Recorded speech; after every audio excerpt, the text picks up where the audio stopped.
Hi, it's Elaine with Evolving Art Techniques. And today I grabbed a couple of vegetables from my fridge. And I thought they were great because they're sprouting. So you can see a turnip and an onion. So today we're going to start with the turnip because it has this lovely red violet and some browns in it. But before we get started, I want to recommend, which you can find more information on my website, the whole seed catalog, Rare Seeds, Baker Creek, Heirloom. And I order their catalogs every year.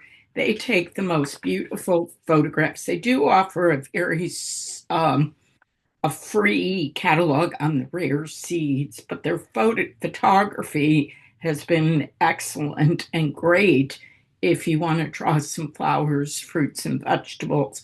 So I turned to the page, and obviously they have turnips that they sell seeds, and if you're a gardener, it's great.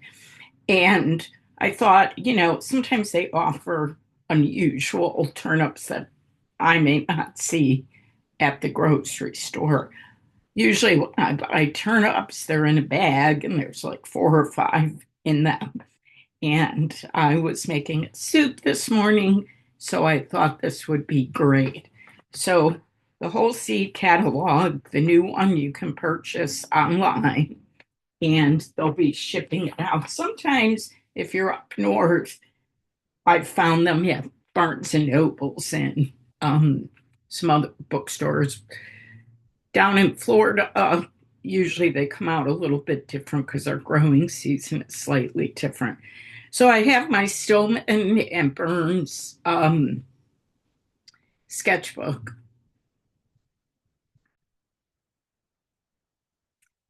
Okay, so just to kind of start off, I've got the sketchbook. I turned it from a full page to a half page. I put some washi tape around the border. I was thinking you could use artist tape, but I notice on this paper, if it sits well or gets wet, it sometimes pulls up the paper. So you might want to test it. Even this, I have to be careful, but this is a very thin tape. Um, can find them at all different craft stores. I even found some at my Dollar General store, which is close by. I'm going to be using watercolors, micron or waterproof ink. I have my gouache paints out and several brushes. If you're interested in some of the supplies I use, if you go to my website, elainebergstrom.com/, and you go under, you will find art supplies listed where you can purchase them, but it's not a link to it yet.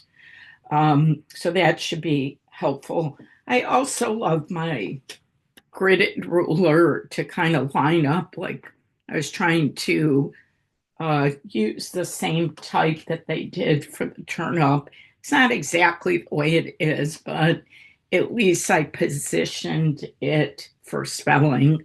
And then I have plenty of room to add some words or numbers.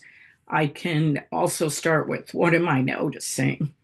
So I noticed that it was sprouting. I really like this part of it. I don't know the botanical part, but it's very numby. It's almost circular, and there's some nice discoloration with it, ripening and aging, and definitely love the leaves.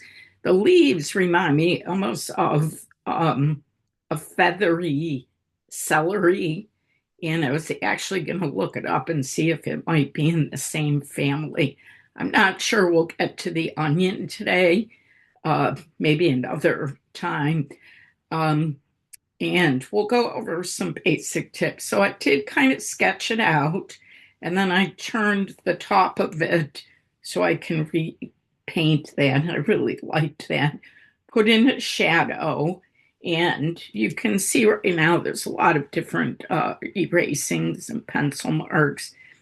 once I lift up something, the shadows change. And so I wound up correcting it. Now, a kneaded eraser is really nice to have on hand. Um, it's like a putty, and it helps clean up, let's say, large areas. And if I go lightly, it lifts up the graphite. And I think I really like the Pentel twist erasers. This one's a 0.5. I do have 0.7s, but sometimes it's dark. And it's great if I want to add some pencil into it. So there's some overlap, so I can erase some of those lines. And sometimes I like to go beyond the edge. Here I drew a circle. You can turn a plate over, a cup over, a lid if you don't have this. What's nice is if you want to line up along the edge, you can kind of get different sizes. They have different increments, which can help you with sizing. And then there's templates for small. But sometimes in nature journaling, we zoom in and zoom out. So there might be some detail here that I might want to zoom in like a microscope to see what's going on. Okay, so I think to start, I'm going to add maybe some color just to kind of break up. I really like some of the purples in there. So I'm using my 6 tube set. If you want to know more about that, it's on the website. And my signature class is the only class posted right now, besides be posting some upcoming classes.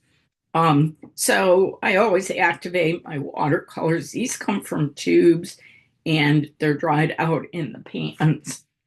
Um, so I'm going to mix. So I teach about using warm and cool colors, and I always have my Kleenex paper towels that just pull out like a tissue, which is great.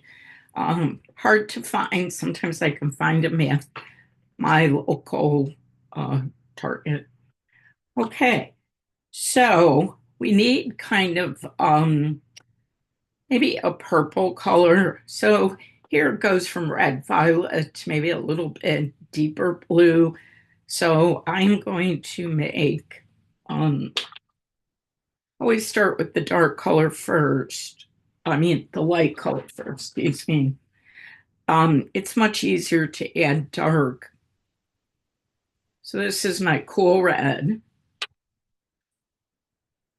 And then I'm going to add a touch of my warm blue. And there's a great red violet, but it has a little bit more blue in it.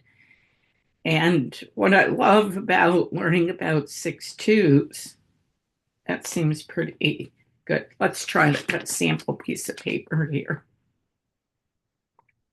So that's pretty darn close. And then if I want to make it have some blue or purple, I just add it to the pile on the side. So now I have these two colors. I'll probably use burnt sienna, maybe mixed with some Payne's green, and then a very pale um, yellow. It's not, I mean, this is almost white at the top here, but the edges is very, very pale. So let's put in some color. I'm going to move this aside. And I'm thinking of kind of putting some along the edges just to kind of break it up. So here I have a softer round that's great for blending. And I'm just going to maybe, that was a lot. This brush holds a lot of water. And just to kind of soften a little bit the edge. Now I do have pencil marks. I'm just going to pick up some of the water. Sometimes you can blot, which helps. Okay, so I do have some water in the brush, and I'm gonna kind of just kind of drop that in a little bit.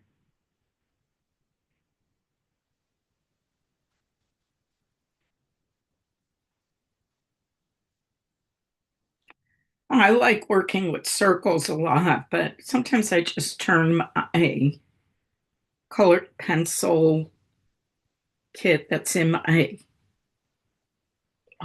nature journaling bag for outside. And now I'm just going to add some water to it to just kind of soften it. So now I have a border. It's dropping a little of that red violet on top. And just make sure if you like this look, there's plenty of water. Now, the problem is this is pretty wet. So quickly, I'm going to plug in my dryer. Now you can use a hair blower. This is a craft hair blower, and it's called Heated on Amazon. Probably can find it somewhere. Now it's so pale, I probably need to drop in a little bit more color. But notice how the sound is. I love it because it's it's not so like a blower. So I'm just mixing up a little bit more paint. Oops. I want that kind of blue purple there. I kind of do that because the paint's gonna lighten a little bit as it dries. Clean your brush and soften. So I was thinking today, be nice if they made blocks for sketchbooking. Like if you just use the one page, it was connected because it buckles a little bit.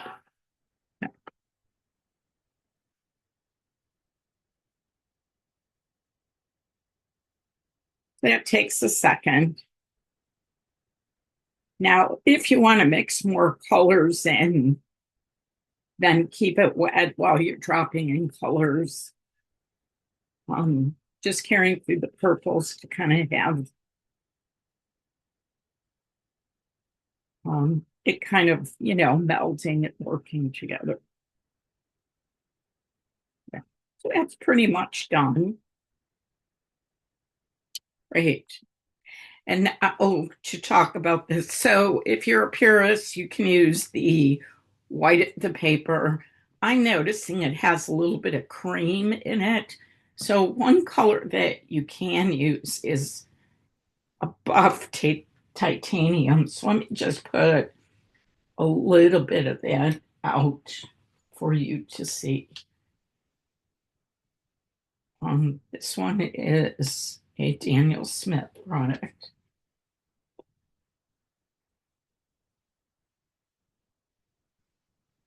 Actually, it's perfect. It is not in my six tubes.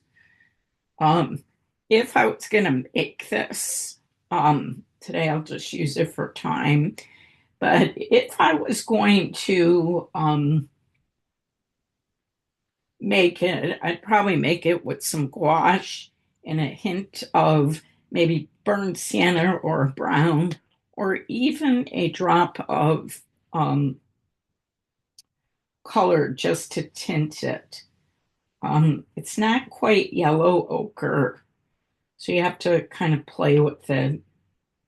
And it's getting kind of dried on the edge, so I will need to clean that later. Okay, so I put some on my palette, and I'm going to activate it to thin it out.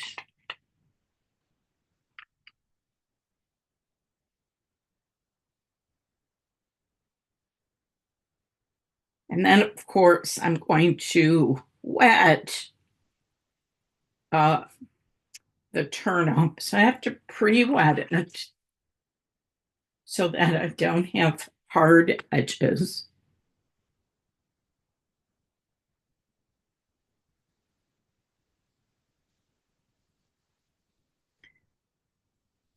And then I'm gonna load my brush.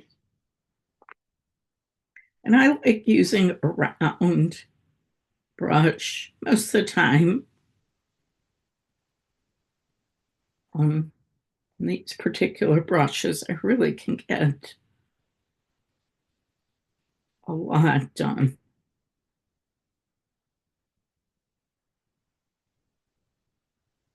I put in some lines. There were some lines in there. There we go. And then maybe even up by the rooting just to give it some color. And even within this, there is some of that color. So I'm going to just drag it in.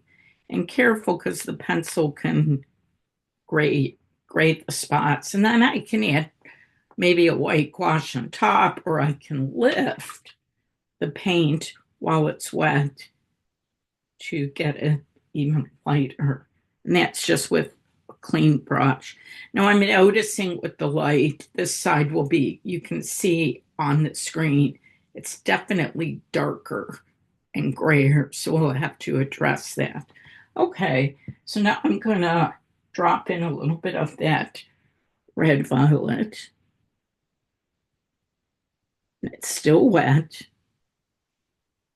So kind of just generally put that in. And then it's always good to look at what you're drawing. So it seems with a wet brush, I can soften it and I can always get it deeper. Now, for nature journaling, I'm doing a lot more pictures now. Um, and then coming back to the studio and painting. So since this is still wet, I'm going to put in some burnt sienna with maybe a drop of Payne's gray. What's great is you learn how to mix all those earth tones in watercolors with 6 tubes. If you really want to learn about mixing colors, so I'm going to kind of indicate some of that. So you can just see it starts picking up. And since it's wet, it's lovely because it's not too harsh. Sometimes when the paper is dry, that's when we get those really harsh lines in there. I see a little bit of some yellow ochre, so you can mix that up or use some from a tube. Kind of, you can kind of see the color on the screen a little bit. Boy, that just popped that great. Now, to get in here, it's really dark underneath. So I'm going to really mix up one of the colors would be the burnt sienna and the Payne's gray as black. So I never use black out of the tubes. And if you want to learn that, that's also a technique. In it, there's hours of videos and projects in it. And taught it live for just years and years. And people really like it. Now, there's going to be a time where you use a color a lot, but once you learn how to mix colors, you basically can mix any colors that you want. Okay, so I'm just like you can see, I'm looking at some of the darks. Looks a little bit darker on the screen.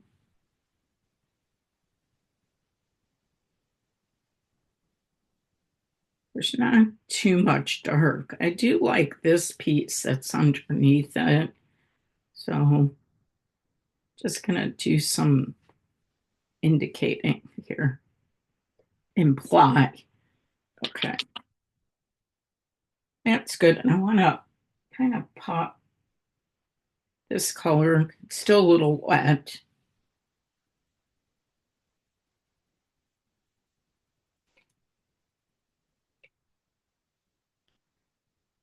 I'm kind of moving this around, but this is the basic direction of it. And then watch your curves. There.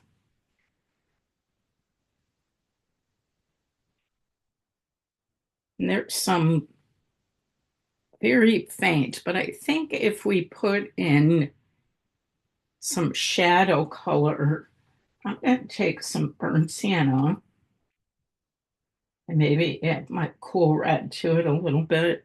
Now what I was thinking.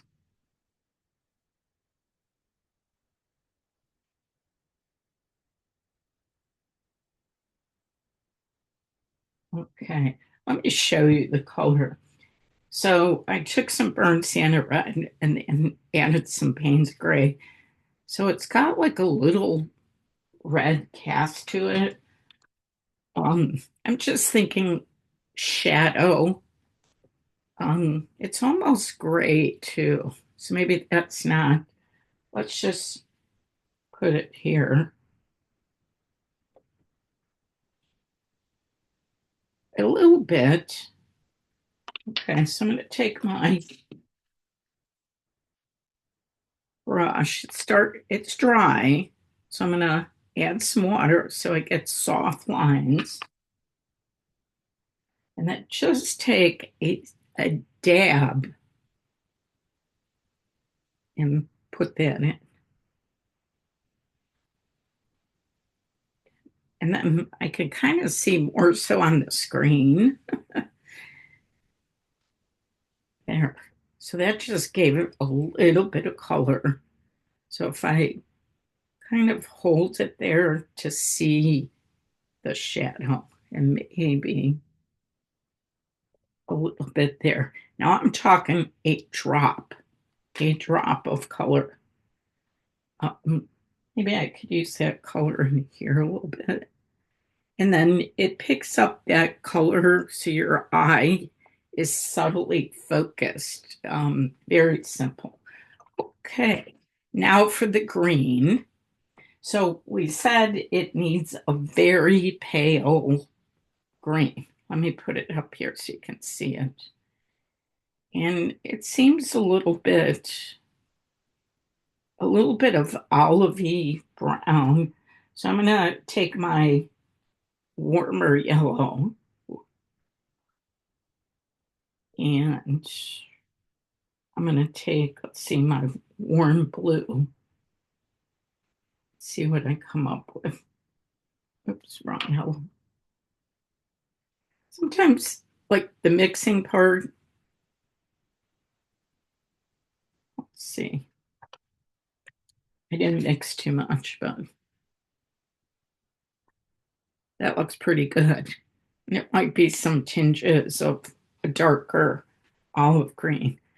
So my brush has water in it, and I'm just gonna kind of dab that in.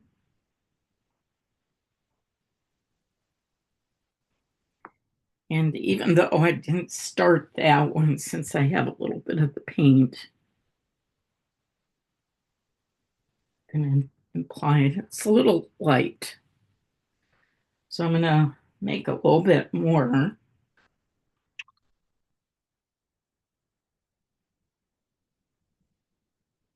because I might want to come back to it.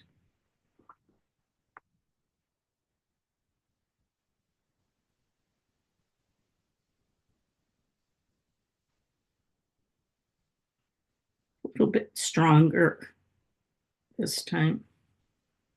I tend to go light um, when I begin because the technique of layering the paints versus mixing the paints um, works well. So that just popped in. It's very delicate. I like it. Now, kind of to finish that, let's go back to that buff just to kind of indicate that. And then if I turn it, you can't really see it in that dark light. Fill that in and let that dry. Okay, So when I had this, it's still wet, um, the cats. So if you want to learn about shadows, that's also in the video. So I'm just going to take a drop of Payne's Gray. You could see it's kind of like a blue black.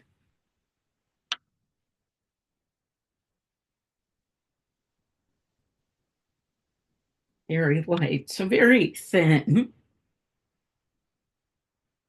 And I'm going to put that in here. It's the shadow. Now, this shadow was a little bit darker, always underneath the turnip.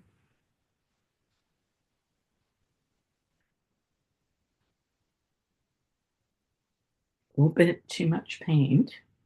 Let's see.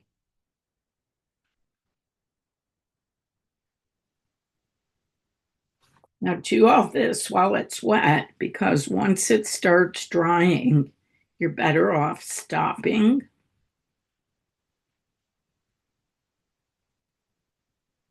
See, a little bit on this edge.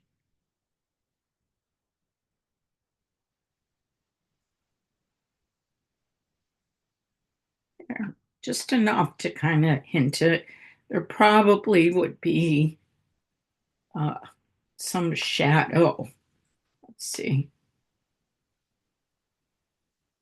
There is. Now, as the day changes, and if you don't have light set up, you'll notice. So sometimes it's good. Oops, that should have come in. And that's a little bit darker. Let me just erase this piece.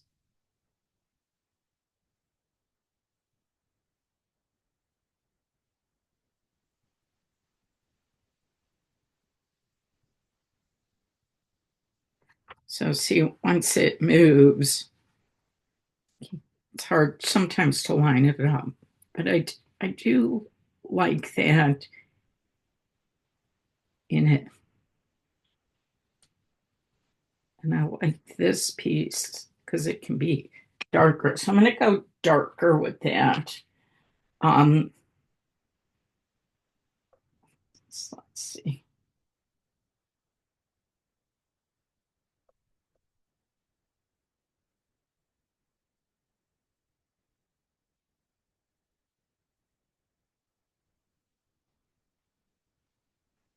Left quite a few lines on it. Let's see.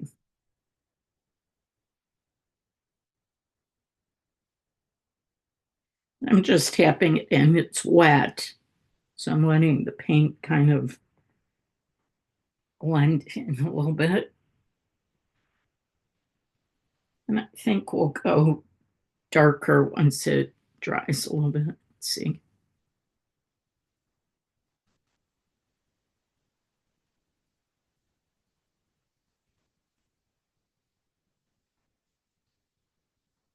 Let's just add a little bit more. I'm not sure you can see it on the video. And water is my friend because it softens. So if you have too much paint, just soften. So this is a little bit too dark, so I'm going to lift that out and blow up my brush and then lift that out too. I can come back to that. So I wanted to this fun piece. And now that I'm looking at it from a much different angle, could also switch brushes and go a little bit smaller in tip.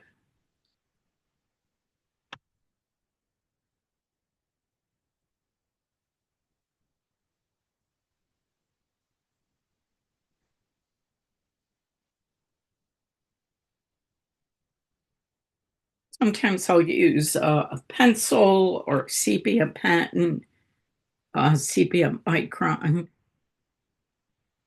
to edit sketching.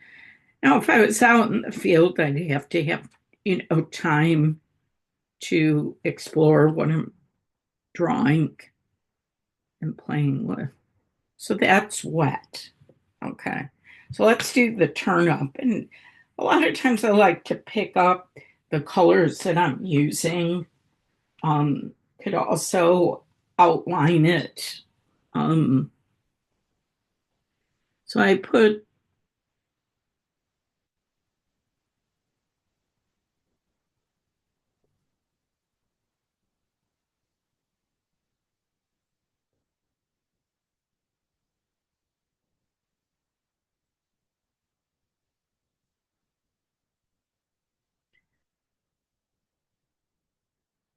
and my R is intentionally leaning a little bit the opposite way.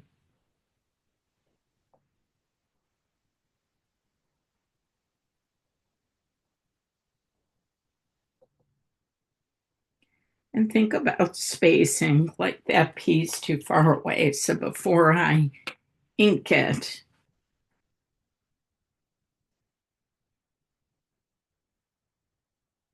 that's what's nice about the pencil.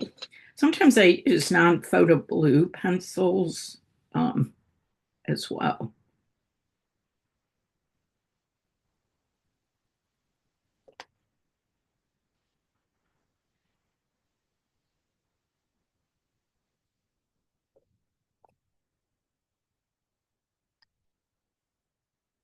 And microns are great because they're waterproof too. So I hope you're liking this step by step. Maybe you don't like, turnips. They're inexpensive to buy and you can really, study them a lot. And change that line a little bit there. And then when give it a second and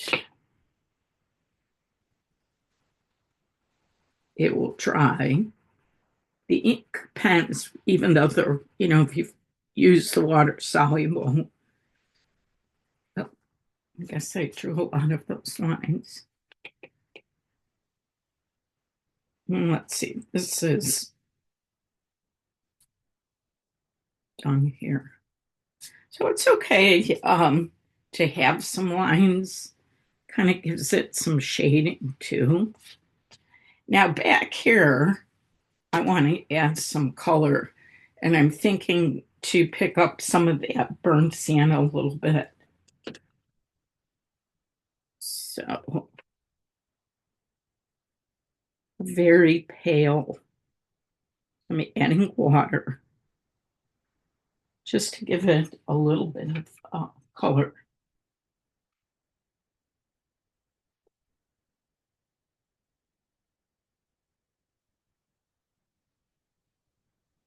This is good practice for painting around things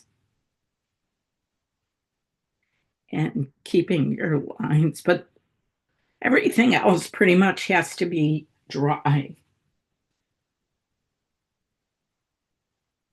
because that's when you get into trouble. So be patient if you're at home. And if you're out in the field, work a different spot. So that just kind of popped it slightly. I'm going to really add a little bit more color.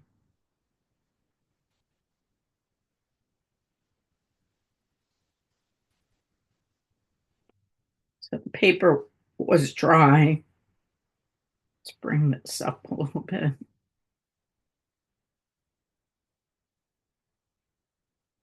And you have to work fast because once the paper's dry,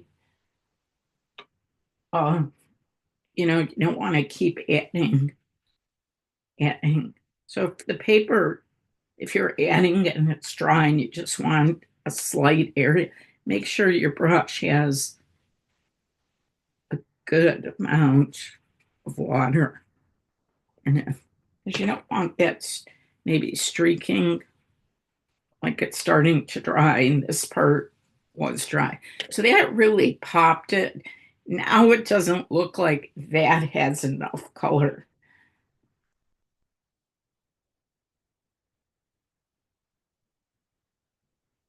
And then hopefully you're thinking, like, what else can I put on here? I can, I think I'm going to put my soup recipe on here. And then when I post it, you'll see it. Here. So I still think the shadow can be a little bit deeper. So this is pure Payne's gray.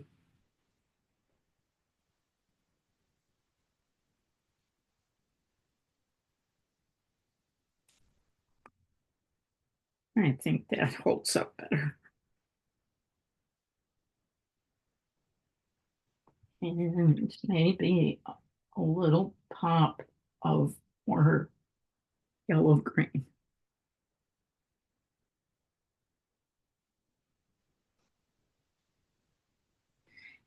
And the yellow contrasts with the purple because they're complementary colors.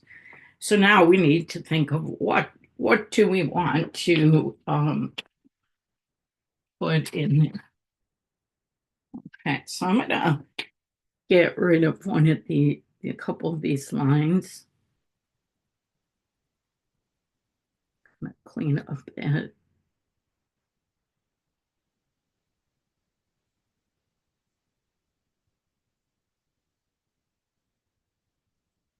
And this is the Presto Junior Correction Pen. I've tried other ones. This one works really well.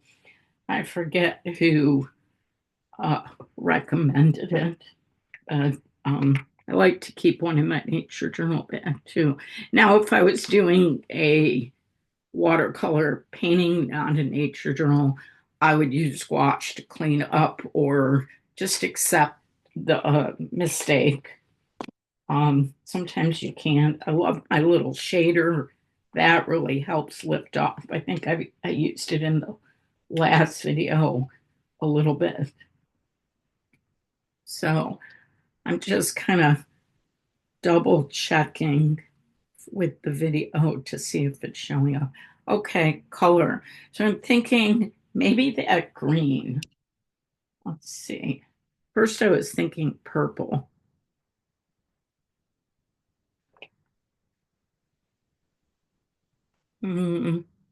Not sure I'm crazy about that. Let's go back to the blue purple. I think that's gonna stand out better. Now remember, if your ink isn't dry, it will bleed. Make sure it's waterproof. Really have to be careful. Maybe I'll talk about that in another video. Okay, so we've got the turnip, and I'm going to get my recipe and add that to the video.